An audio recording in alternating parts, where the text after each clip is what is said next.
Hello students, today we discuss about fetal membrane or amniotic membrane.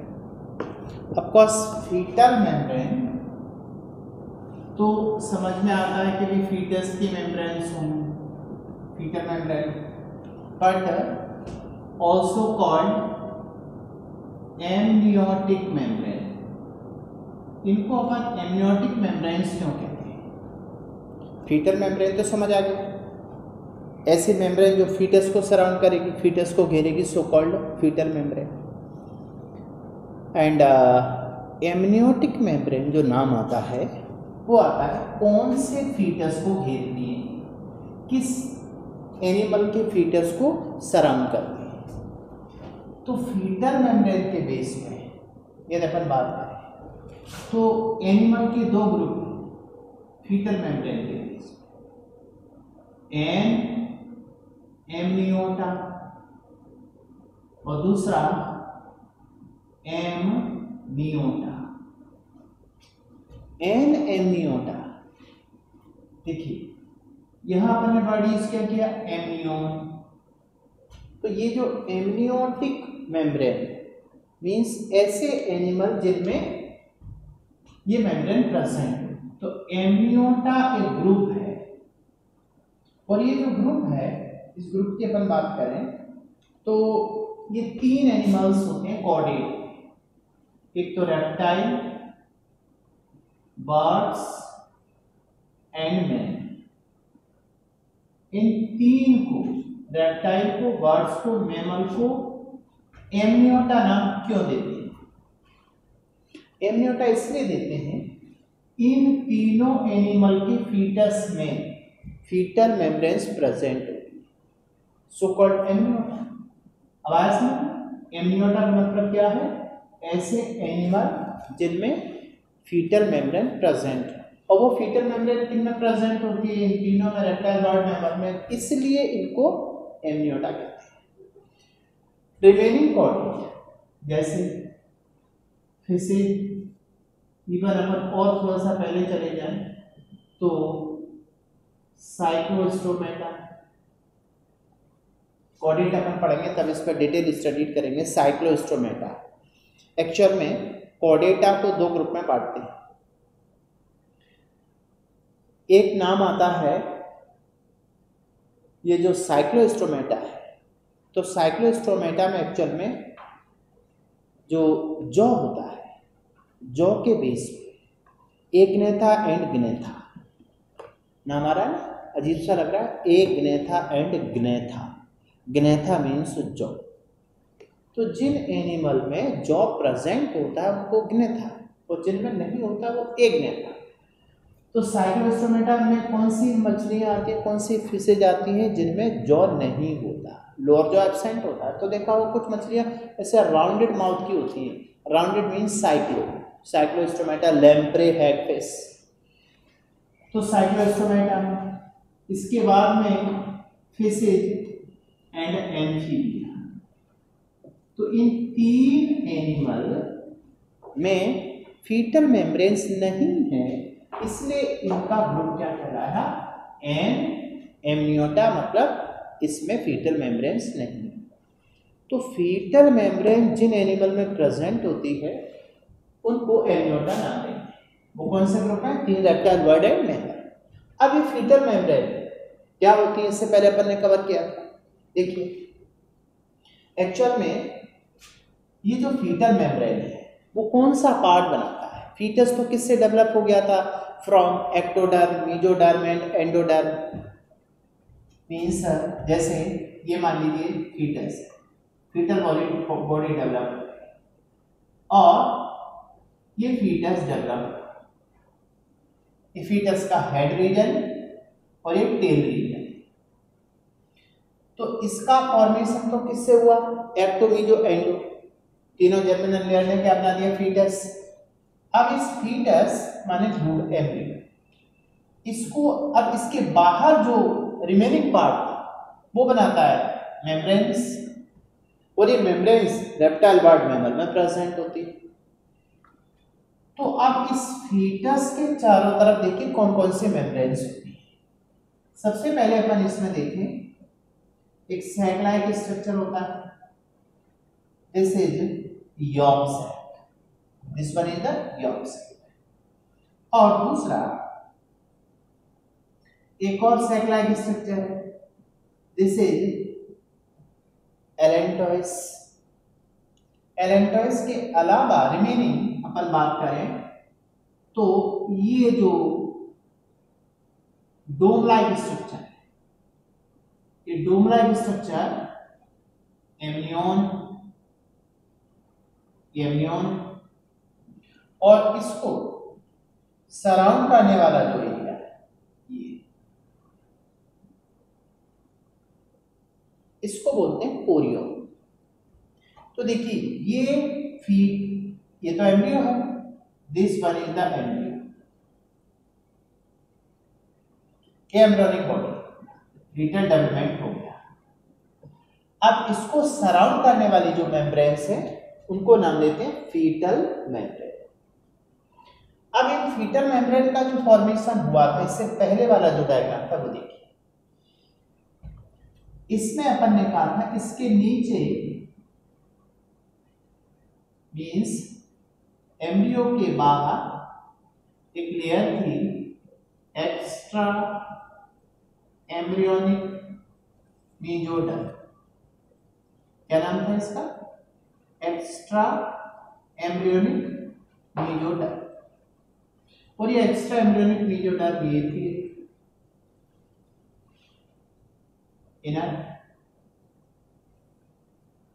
Inner layer थी, और इनके अपन ने जो नाम दिए थे उनको अपन ने क्या कहा था बताओ जरा पिछले लेक्चर में, इससे पहले वाले लेक्चर में इन मेम्ब्रेन्स को क्या नाम दिया था? तो इसमें देखिए ये सबसे आउटर ट्रोफोब्लास्ट, नेचर फेगोसाइटिक है, मींस आउटर है ट्रोफोब्लास्ट, नेचर फेगोसाइटिक है। अब इसके जस्ट बिलो ये मीजोडर्मल लेयर है, ये वाली, तो इसको नाम दिया था अपन ने somato, somatopleuric extraembryonic mesoderm. Means ये दोनों लेयर, ये प्लस ये, मींस ये जो दोनों लेयर है ये एक्चुअल में क्या है? कोरियोन। मींस ये chorion, this one is the chorion.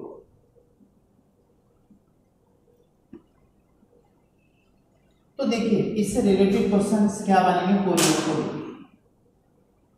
Chorion इन चारों फीटल मेम्ब्रेन्स में, यानी फीटल मेम्ब्रेन टोटल कितनी है? 4। इन 4 में नंबर 1 कौन सी है? कोरियोन। इस कोरियोन को लेके क्वेश्चन क्या बने हुए हैं वो डायग्राम से देखिए। फीटस की सबसे आउटरमोस्ट लेयर है नंबर 1, पहला इससे रिलेटेड पॉइंट बना outermost. Outermost fetal membrane is the chorion. ये कोरियोन भी किसकी बनी हुई है? तो इसमें देखें ट्रोफोब्लास्ट सेल्स है और सोमेटोप्लूरिक लेयर है। ट्रोफोब्लास्ट का नेचर फेगोसाइटिक है और इसी फेगोसाइटिक रीजन से मींस ट्रोफोब्लास्ट यानी जो कोरियोन है क्या होता है? आफ्टर 4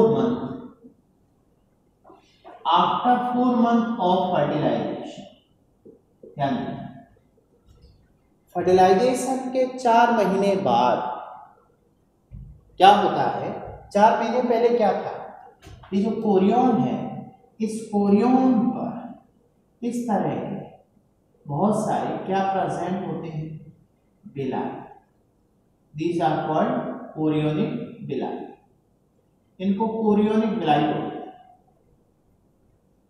अब जैसे जैसे फीटल डेवलपमेंट होता है, 4 महीने का फीटस होता है, तो आफ्टर 4 month ऑफ फर्टिलाइजेशन बिलाई डिसअपियर, यहां से बिलाई हट जाती है। मीन से सारे जितने भी बिलाई है ना, ये सभी के सभी बिलाई डिसअपियर हो जाते हैं, दीज लाई आर डिसअपियर। और एक पर्टिकुलर प्लेस पर मीन्स यहां मान लीजिए एक पर्टिकुलर प्लेस पर यहां पर बसते हैं बेलाई, और ये हेल्प करते हैं किसके बनाने में, प्लेसेंटा। तो 4th month villi disappear but at particular place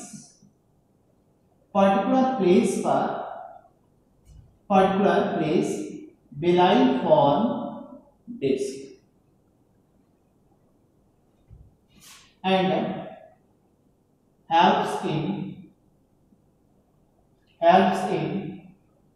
formation of placenta। ये वाला क्वेश्चन आपके नीट में आएगा। फीटल मेम्ब्रेन 4 और इन 4 में number 1 Orion is the outmost which has 2 layer, and 4 महीने का जो फीटस हो जाता है उसकी पूरी सरफेस से क्या डिसअपियर हो जाते हैं, बेलाई, बट ये बेलाई पर्टिकुलर प्लेस पर बसते हैं और डिस्क बनाते हैं, और इसी रीजन से आगे क्या बनेगा, प्लेसेंटा। तो ये किसके बनाने में हेल्प करता है, प्लेसेंटा। मोस्ट इंपॉर्टेंट क्वेश्चन, ये आपके नीट में क्वेश्चन आ सकता है। दूसरा आप देखिए इसमें क्या होता है। सेकंड, अब आप देख पा रहे हैं इनर। अच्छा, ये कैविटी क्या थी, इस कैविटी को क्या नाम दिया था, एक्स्ट्रा एम्ब्रियोनिक सीलोम, और इस सीलोम की वजह से ही ये जो एक्स्ट्रा एम्ब्रियोनिक मेसोडर्म है वो 2 लेयर में डिफरेंशिएट हुई। अब ये जो लेयर है, this one is called amnion. अब आप देखिए एम्नियन कौन सी लेयर है, बी, सेकंड नंबर की लेयर, इसको मान लीजिए ए। अब ये number B mean second layer amnion. Amnion में भी देखिए क्या होता है। एम्नियन एक्चुअल में क्या है, एम्नियन डोम शेप, इसका अपन को शेप कैसा दिख रहा है, डोम, देखिए डोम शेप है, और ये सराउंड करते हैं किसको, एम्ब्रियो को, डोम शेप एंड सराउंड तो एम्ब्रियो, ये एम्ब्रियो को सराउंड करती है। अब इस एम्ब्रियो को सराउंड करने के साथ साथ इसमें क्या होता है, इसके अंदर एक कैविटी है,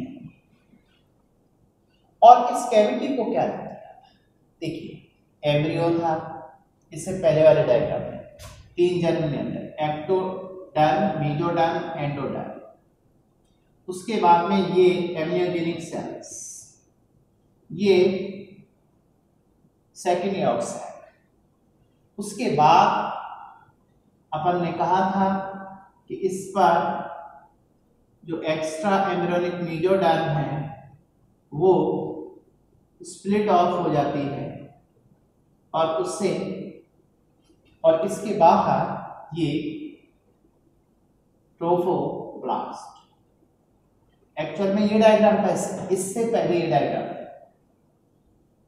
तो ये जो आउटर लेयर है trophoblast, this one is the trophoblast, और अब क्या था, ये रेड कलर का पूरा भरा हुआ था, इससे नाम दिया था EM, extra embryonic mesoderm.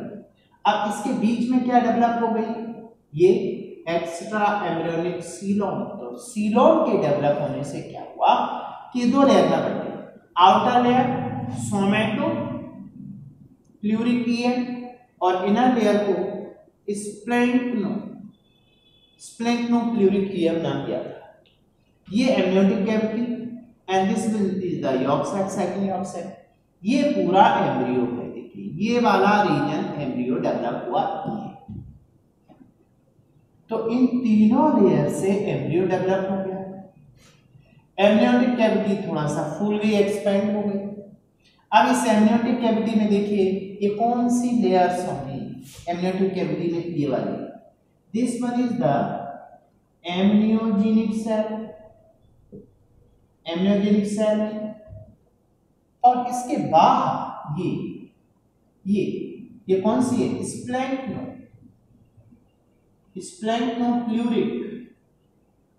स्प्लैंक्नोफ्लूरिक EM. इन दोनों को मिला के ही क्या बोलते हैं, एमनियन। ये दोनों को मिला के ही क्या नाम दिया गया, एमनियन। तो इस एमनियन में देखिए सबसे पहले ये डोम शेप स्ट्रक्चर है, और इसका फॉर्मेशन 2 लेयर से होगा, एमनियोजेनिक सेल इनर और सोमैटोफ्लूरिक ईएम कैसी है इसमें, आउटर, और ये कैसी है, इनर। इसी टाइप से यहां बात करें, ट्रोपोब्लास्ट इसकी कैसी सेल्स है, आउटर, और सोमैटोफ्लूरिक कैसी है, इनर। तो कोरियन के बाद में जो एमनियन है, डोम शेप्ड स्ट्रक्चर है, एम्ब्रियो को सराउंड करता है, और इसके अंदर आप देखिए, इसके अंदर ये क्या भरा हुआ है, इस एमनियन के अंदर ये जो कैविटी है, this one is the amniotic cavity, और इसकी अपर जो रूफ है वो किसकी बनी है, एमनियोजेनिक सेल्स की, और इसके आउट में कौन सी लेयर है, स्प्लैंक्नोफ्लूरिक ईएम। समझ आ रहा है ना डायग्राम, ये वाला इससे आया। अब क्या हुआ कि ये डोम शेप स्ट्रक्चर है, दूसरा इसकी जो एमनियोटिक कैविटी है फिल्ड विद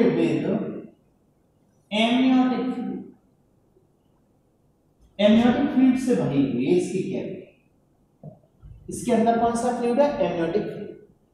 अब ये जो एमनियोटिक फ्लूइड है, एमनियोटिक फ्लूइड देखिए क्या है, प्रोवाइड न्यूट्रिशन।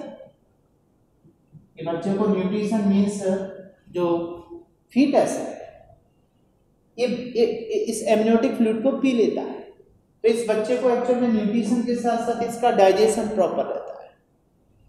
दूसरा, इस एमनियोटिक फ्लूइड से क्या फायदा होता है, प्रिवेंट, ये रोकता है, prevent desiccation of embryo. Desiccation of embryo का मतलब समझ, डेसिकेशन का मतलब होता है सूखना। फीटस इसके अंदर रोटेट करता है, और साथ में देखिए बच्चा हमेशा ड्राई, जो पैदा होने वाला बच्चा देखा होगा थोड़ा सा मॉइस्चर जैसा निकलता है उसमें, तो वो एमनियोटिक फ्लूइड इसको क्या देता है, डेसिकेशन से रोकता है। एक और फंक्शन है, प्रोवाइड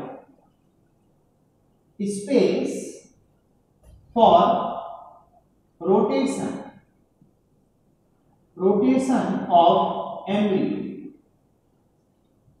एम्ब्रियो के रोटेशन में हेल्प करता है, क्योंकि एम्ब्रियो आगे 9 मंथ तक, 4th मंथ के बाद में ये रोटेशन करने लगता है इसके अंदर, आगे अपन देखेंगे। तो एमनियोटिक कैविटी में जो एमनियोटिक फ्लूइड है वो बच्चे को न्यूट्रिशन दे रहा है, रोटेशन में हेल्प कर रहा है, साथ में उसको सूखने से रोकता है, डेसिकेशन से रोकता है। अब एमनियोटिक फ्लूइड, इसको लेके क्वेश्चन और आता है, एमनियोसेंटेसिस। एमनियोसेंटेसिस देखिए ये क्या होता है,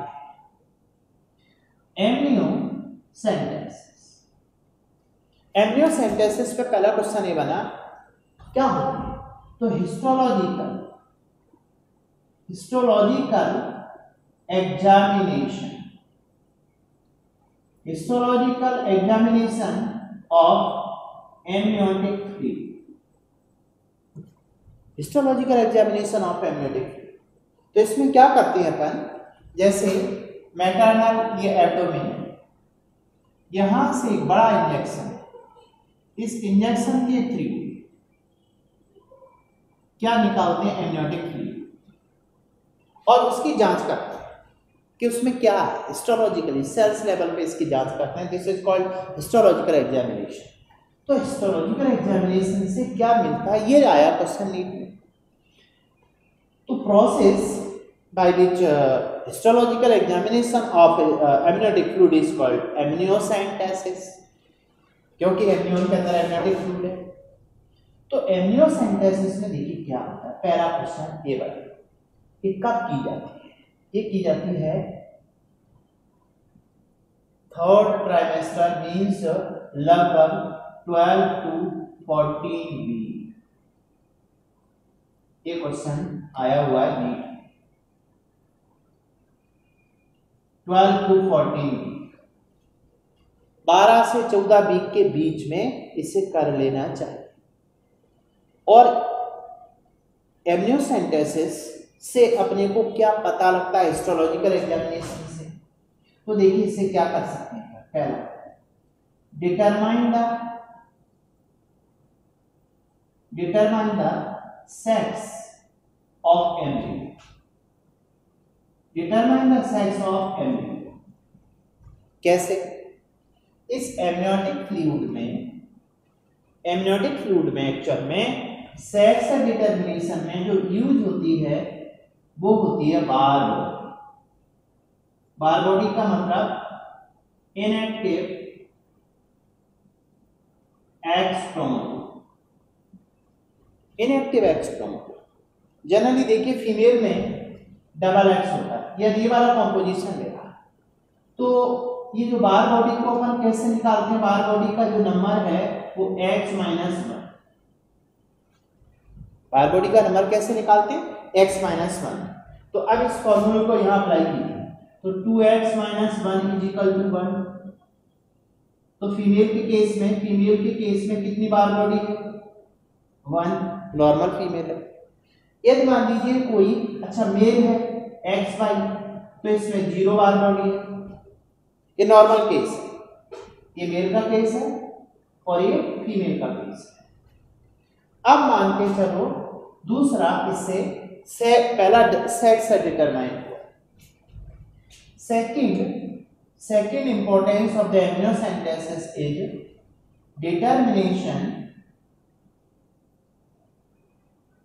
determination of sex chromosomal disease. Sex chromosomal disease ये भी पता लग जाती है। एम्ब्रियोनिक लाइफ में अपन पता लगा सकते हैं कि इस एम्ब्रियो को सेक्स क्रोमोसोमल डिजीज कौन सा है। तो देखिए कैसे, जनरली मेल में 0 बार बॉडी है, फीमेल में 1 बार बॉडी है। अब अपने को कोई ऐसी फीमेल मिली जिसमें अपने को ट्रिपल एक्स मिला, तो number of the bar body इसमें कितना होगा? 3x-1 = 2। तो इसमें बार बॉडी कितने? 2 बार बॉडी है। बीबी मीन्स बार बॉडी, 2 बार बॉडी। तो अब आप देखिए इस फीमेल को नाम देंगे सुपर फीमेल, क्योंकि इसके अंदर x का नंबर बढ़ गया। मीन्स x का नंबर बढ़ा तो बार बॉडी, एक x को निकाल दो, रिमेनिंग x क्या कहलाते हैं? बार बॉडी। तो इसमें 2 बार बॉडी है। तो देखिए सेक्स क्रोमोसोमल डिसऑर्डर पता लगा कि इसमें एक x बढ़ा हुआ। मान लीजिए कोई ऐसा केस आया जिसमें x-0, x-0 का मतलब मीन्स इसमें एक x है, तो x-1 and 1-1 = 0 बार बॉडी। अब 0 बार बॉडी x0 कंडीशन को मान लो। ये कंडीशन कैसे? x0 कंडीशन को बोलते हैं टर्नर सिंड्रोम। ये कंडीशन क्या कहलाती है? Turner syndrome. तो टर्नर सिंड्रोम एक्चुअल में क्या है? जब फीमेल में 2 एक्स में से केवल एक एक्स रह जाता है। आगे बताएंगे जेनेटिक्स में मियोटिक नॉन डिसफंक्शन एक केस आएगा। तो अभी आप ये समझिए कि सेक्स क्रोमोसोमल डिसऑर्डर में नंबर 1 सुपर फीमेल पता लगा, नंबर 2 पता लगा टर्नर सिंड्रोम। मान लीजिए मेल का केस, एक केस ऐसा है, थर्ड है सुपर मेल। सुपर मेल में क्या होता है? डबल XY, सॉरी ये सुपर मेल नहीं, डबल XY है। ये है क्लाइनफेल्टर सिंड्रोम। क्लाइनफेल्टर, ये बहुत आता है क्लाइनफेल्टर सिंड्रोम। तो क्लाइनफेल्टर सिंड्रोम में देखिए केस क्या है, डबल एक्स वाई माने मेल एक्स वाई होता है और इस मेल में एक एक्स एक्स्ट्रा आ गया, तो एक्स किसके कैरेक्टर लेके आता है, फीमेल के, तो इस मेल में फीमेल के कैरेक्टर ज्यादा होंगे, फेमाइन कैरेक्टर ज्यादा। तो इसमें बार बॉडी निकाली, कितना होगा 2x - 1 = 1, तो 1 बार बॉडी है, 1 बार बॉडी। जनरली मेल में कितनी बार बॉडी थी, 0, बट जब मेल में बार बॉडी मिलने लगे इसका मतलब उसमें एक्स ज्यादा आ गया, फीमेल के कैरेक्टर ज्यादा हो गए, तो इसको बीच वाले जो लोग होते हैं ना, बीच वाले समझ रहे हो ना, यूनिट हिजड़े, वो एक्चुअल में यही है मेल हिजड़े जो होते हैं, वो एक्चुअल में कौन सा सिंड्रोम है, क्लाइनफेल्टर सिंड्रोम। तो अपन ने ये क्रोमोसोमल डिसऑर्डर का आइडेंटिफिकेशन किया। इस मेथड को क्या कहते हैं, एमनियोसेंटेसिस। तो एमनियोसेंटेसिस किस वीक में की जाती है, 12 to 14 वीक में। Histological examination of the amniotic fluid, और एमनियोटिक फ्लूइड करता क्या है, न्यूट्रिशन देता है, डेसिकेशन से रोकता है और स्पेस देता है रोटेशन के लिए। दूसरा, अब अपन देखते हैं इसमें, यानी फर्स्ट सेकंड दो फीटल मेम्ब्रेन्स, समझ आ रहा है। अब इसके बाद आप देखिए, this one is the allantois and ये yaks.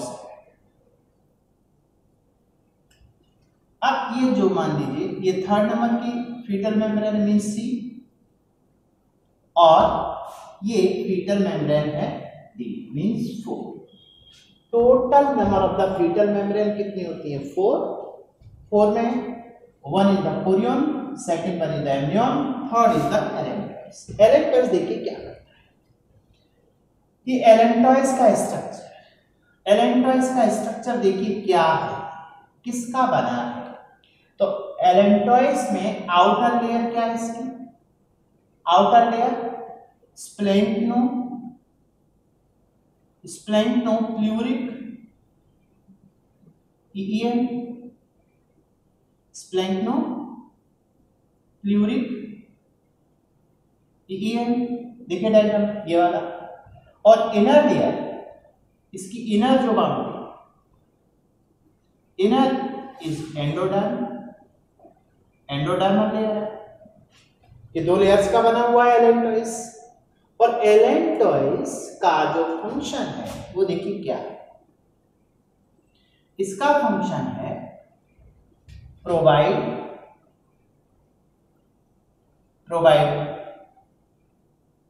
Respiration, nutrition, but not excretion in human, याद रखना। but not excretion in human, excretion in reptile, bird and mammal। reptile, bird, mammal में इसका फंक्शन है एक्सक्रीशन, बट ह्यूमन में excretion नहीं है। अब ये रेस्पिरेशन एंड न्यूट्रिशन कैसे देता है, तो आगे क्या होगा, ये जो यॉर्क सैक धीरे धीरे रिड्यूस होता है। यॉर्क सैक की बात अपन करें तो यॉर्क सैक का जो स्ट्रक्चर है, आप देखो स्ट्रक्चर में भी सेम है, सेम एज एलेंटॉइस की तरह सेम स्ट्रक्चर। इसकी आउटर लेयर देखिए splanchno, inner is the endo, but और इसके स्ट्रक्चर में अपन देखते हैं 8 वीक आफ्टर फर्टिलाइजेशन के 8 वीक में, इन 8 वीक में ये रिड्यूस्ड हो जाता है, रिड्यूस्ड एंड ट्यूबुलाइन मींस अब ये क्या होगा, 8 वीक में ये काफी छोटा होने लगता है, इस तरह का, ऐसा। और इसके बाहर ये लेयर सोमैटोप्लूरिक लेयर। तो 8 वीक में रिड्यूस होकर के ट्यूबलाइक हो जाता है इसकी तरह। और एलेंटॉइस बाद में रिड्यूस होता है, ये भी छोटा होता है और इसके साथ में ये क्या करता है, यहाँ जाकर इसके साथ इसमें ब्लड वेसल डेवलप होता है, और ब्लड वेसल और आगे चल के इन फ्यूचर यहाँ क्या डेवलप होगा, प्लेसेंटा। ये रीजन कौन सा है, प्लेसेंटा का। और इस तो इससे ब्लड वेसल निकल करके इस प्लेसेंटा के साथ में कनेक्शन बिठा लेते हैं, और उस प्लेसेंटा के थ्रू फिर इसको क्या मिलता है, respiration and nutrition from mother, but not excretion in human, excretion in reptile, bird and mammal. So in reptile and bird and mammal is called, इस एलेंटोइंस को बोलते हैं अनस्टेबल, अनस्टेबल यूरिनरी ब्लैडर। ये पॉइंट याद रखना है, unstable urinary bladder. Unstable urinary bladder किसके case में, reptile, bird and mammal. Human के केस में only respiration and nutrition by the allantois, याद रखना। यॉर्क सेट की बात आती है तो यॉर्क सेट 8 वीक में रिड्यूस होकर ट्यूबलाइट डिसअपीयर हो जाता है। बट एक इंपॉर्टेंट पॉइंट, फंक्शन की बात अपन करते हैं एलेंटोइंस का फंक्शन, तो इसको बोलते हैं first haemopoietic organ. Means first haemopoietic organ का मतलब है फॉर्मेशन ऑफ आरबीसी, और आरबीसी का formation a near about 3rd week to 3rd month, 3rd week से 3rd मंथ के बीच में आरबीसी का फॉर्मेशन होता है।